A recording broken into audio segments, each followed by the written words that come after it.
Let's go. Kung Fu Kenny. I've listened to the album 20 times in total. It's arguably my favorite album ever. Who is that? Justina Sky? Cowboy Kenny. That's 7 years of bad luck. Who is that? Mike Tyson? That's that yard workout. I don't know nothing about it, but I know something about it. Who is this? Lionel Richie? Ooh. That's a crazy track. Hey, if you ever getting chased by that many, go to sleep. Whoa! Whoa!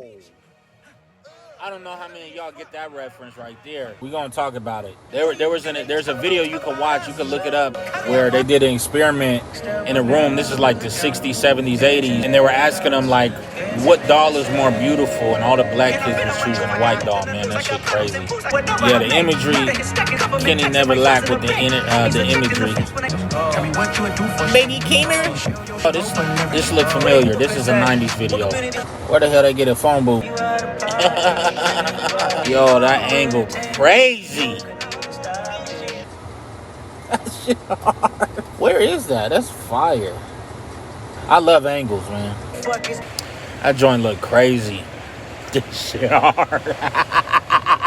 They was definitely saying that when they was making a video the whole time.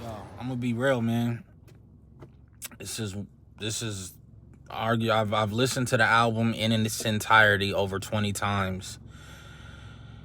This is potentially my favorite album ever, yo.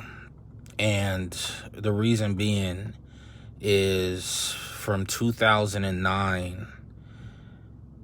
Shit, even to this year, I've been in a constant self-education, relearning, understanding roots of behaviors, trauma, psychology, and I have reached levels that people around me haven't reached in terms of clarity, just about life and mental and all of that. And so, you know, I don't know if y'all know, but I rap too, you know. But I, in 2014, made the decision that I didn't want to continue to chase a career in music anymore because it was feeding the ego that was detrimental to my happiness. And we can go into that deeper at some point.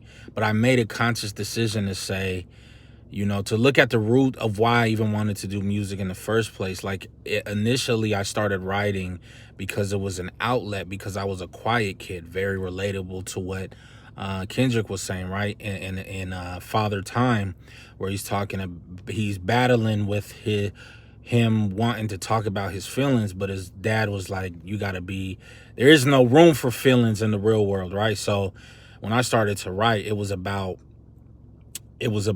finally being able to express myself without me having to seem like I was weak. So I did it. I got all my thoughts out on paper, right? But then the first time I ever shared those thoughts, because I also had a skill for writing, people started to show me love that I never really received. And that was an ego booster that made me build on my self-confidence. So then I got lost in the sauce somewhere in high school, where I stopped writing because it was self-expression, and I started writing because I was getting love for it. Anyways, I'm say that to say this is my favorite album because I've gone through the very similar process that he's talking about from track 1 through track 18, right? Every part of it. And it's a deep ass process, y'all.